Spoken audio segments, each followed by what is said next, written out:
Finding the foci and focal constants of a hyperbola. Okay, so the first thing I'll go over is finding the foci. Okay. Alright, and what we need to do is find the a and b values and then substitute them into the equation, which is right here. Okay, so what we do is we take a look at the denominators, okay, and we substitute in. Now 64 is the same as 8 squared, so that's just like, so a is 8. Okay, and 9 is the same as 3 squared. Okay, so this is a pretty nice one. Alright. So I substitute it in there. Then what we need to do is solve for c.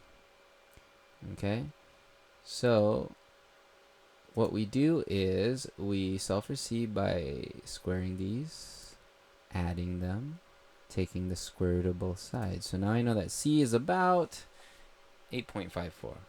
Okay, then what we need to do is we need to add and subtract that from the center. Okay, but before we do that, we have to know, is this a horizontal hyperbola or is it a vertical hyperbola? Okay, so if I look here, this x term is positive, the y term is negative. So when the x term is positive, we know it's a horizontal hyperbola. So then we subtract from the x values. If this was switched and the y was positive and then the x was negative, then we would switch it from the y values, because that would be a vertical hyperbola. Okay, so I add and subtract from 0 because it's at the origin. And how do I know it's at the origin? Well, we look over here, and as you can see, there's nothing here next to this x. It's just x squared. If it said x minus something quantity squared, then the x term would not be at the origin. And same here. If this was a y minus something quantity squared, it would not be at the origin. It would be somewhere else. But since it's just an x squared and a y squared, we know that there's no funny business going on. It's at the origin. Okay, and that's why I hit 0 plus 8.54 and 0 minus 8.54. And that's how I got these values. So these are foci for horizontal hyperbola. Okay, so we have to remember that because you need that for the next part. Okay, I'll even circle it there for you so you remember it. Alright, so now we go, and now we gotta find the focal constant. Okay, so first I'm gonna find any point on the hyperbola, and usually when you do this, you want to use 0. Okay, so I substituted 0 for y, because 0 squared is 0 and 0 over 9 is 0, so this just goes away, right? And that leaves us with this. So if I multiply both sides by 64, I get x equals 64, right?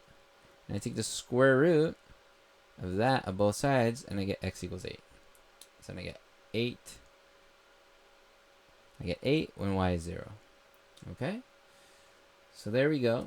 And then what we need to do is we need to find the distance between the point we found, 8, and the two foci we found. Now we got to do it with both. Alright, so the distance between the focus 1 and point 8, comma 0, that's these two, right? 0.54, because if I do this minus this, I get the distance 0.54. Okay?